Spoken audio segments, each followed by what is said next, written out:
नमस्कार मंडळी, welcome back to my channel Gapshap banded. चला तर पाहूया श्री रामचरितमानस या पुस्तकाचा पुढचा भाग. श्री रघुनाथांच्या चरणी नतमस्तक होऊन व हात जोडून सुग्रीव म्हणाला, हे नाथ, यात माझा काही दोष नाही. हे देव, तुमची माया ही अत्यंत प्रबळ आहे. हे राम, तुम्ही जेव्हा दया करता तेव्हाच ती सुटते.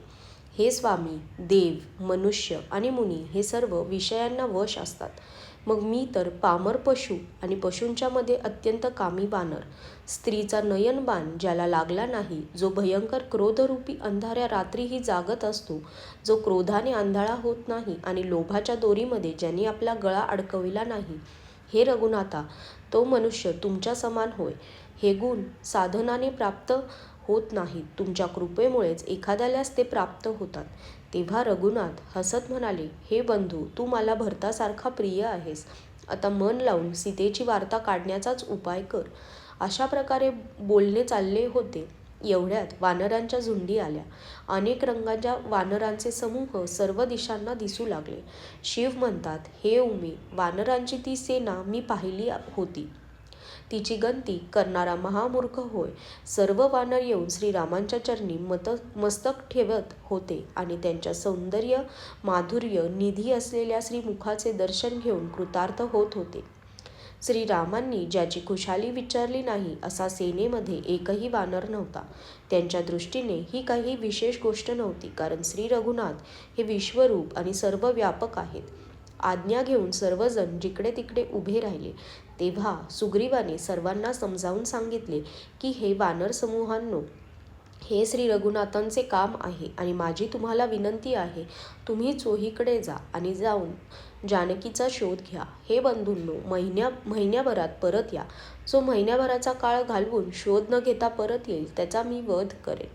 सुग्रीवाचे बोलणे ऐकून सर्व वानर निरनिराळ्या दिशांना गेले. तेव्हा सुग्रीवाने अंगद, नल, हनुमान इत्यादी मुख्य योद्ध्यांना बोलावून सांगितले, हे स्थिरबुद्धी असणाऱ्या चतुर नीला, अंगदा, जांबुवंता आणि हनुमाना, तुम्ही सारे श्रेष्ठ योद्धे मिळून दक्षिणेकडे जा आणि भेटेल त्याला सीतेचा पत्ता विचारा. मन, वचन व कर्माने सीतेचा शोध घेण्याचाच उपाय करा. श्री रामचंद्रांचे काम पुरे करा. सूर्याचे पाठीमागून व अग्नीचे समोरून सेवन करावे, परंतु स्वामींची सेवा फसवणूक न करता सर्व भावाने केली पाहिजे. विषयांची ममता व आसक्ती सोडून परलोकीचा विद्याधाम प्राप्त करण्यासाठी भगवत सेवा स्वरूप असलेले साधन केले पाहिजे, ज्यामुळे जन्ममरण रूप भयामुळे उत्पन्न होणारे सर्व दुःख नाहीसे होईल. हे बंधूंनो, सर्व कामना सोडून श्रीरामांचे भजनच केले पाहिजे. हेच देह धारण करण्याचे फल आहे. जो श्री रघुनाथांच्या चरणांचा भक्त असतो तो सद्गुण जाणणारा आणि मोठ्या भाग्याचा असतो. मग सर्वजण आज्ञा घेऊन व चरणी मस्तक नमवून श्री रामचंद्रांचे स्मरण करीत आनंदाने निघाले. सर्वांच्या शेवटी पवनसुत हनुमानाने मस्तक नमविले. कार्याचे महत्त्व लक्षात आणून प्रभूंनी त्याला जवळ बोलावले. त्यांनी आपल्या करकमलांनी त्याच्या मस्तकाला स्पर्श केला आणि आपला खास सेवक समजून आपल्या हातातील अंगठी काढून त्याला दिली आणि म्हटले, अनेक प्रकारे सीतेला समजावून सांग आणि माझे सामर्थ्य व विरह हे सांगून तू लवकर परत ये. यामुळे हनुमानाला आपला जन्म सार्थक झाल्याचे वाटले आणि प्रभूंना हृदयामध्ये धारण करून तो निघाला. देवांचे रक्षण करणारे प्रभू सर्व गोष्टी जाणतात, परंतु ते राजनीती पाळण्यासाठी व नीतीची मर्यादा राखण्यासाठी सीतेचा शोध घेण्याकरिता वानरांना सर्वत्र पाठवित आहेत. सर्व वानर वन, नदी, तलाव, पर्वतांवरील गुहा यामध्ये शोधत निघाले. मन श्रीरामांच्या कार्यामध्ये मग्न होते. ते शरीराचे ममत्वही विसरले होते. कुठे राक्षस भेटला तर ते एकेका थपडीने त्यांचे प्राण घेत होते. ते पर्वत व वने या ठिकाणी तऱ्हेतऱ्हेने शोधत होते. कुणी मुनी भेटला तर सीतेचा पत्ता विचारण्यासाठी त्याच्याजवळ कोंडाळे करीत होते.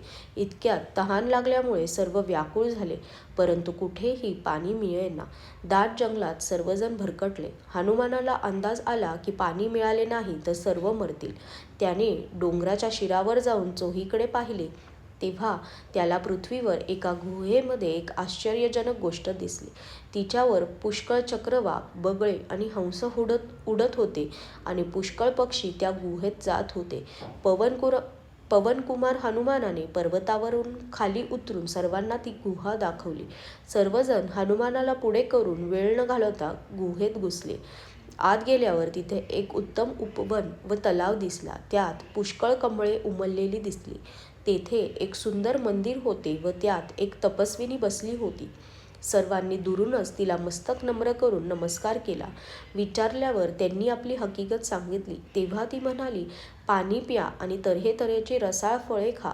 आज्ञा मिळताच सर्वांनी स्नान केले, गोड फळे खाल्ली आणि ते तिच्याकडे गेले. तेव्हा तिने आपली सर्व कथा सांगितली आणि म्हटले, आता मी रघुनाथांच्याकडे जाते. तुम्ही सर्वजण डोळे मिटा आणि गुहा सोडून बाहेर जा. तुम्हाला सीता भेटेल. निराश होऊ नका. डोळे मिटून त्यांनी आपले डोळे जेव्हा उघडले तेव्हा त्या सर्व वीरांना आपण समुद्रकाठी उभे आहोत असे दिसले. ती तपस्विनी स्वतः श्री रघुनाथांच्याकडे गेली. तिने जाऊन प्रभूंचे चरण धुतले. नतमस्तक होऊन त्यांना विनवणी केली. तेव्हा प्रभूंनी तिला आपली अढळ भक्ती दिली. तिने प्रभूंची आज्ञा शिरोधार्य मानली आणि ब्रह्मदेव व महादेव श्रीरामांच्या ज्या चरणांना वंदन करतात ते चरण हृदयी धरून ती तपस्विनी स्वयंप्रभा बद्रिकाश्रमाला गेली. आजच्यासाठी धन्यवाद.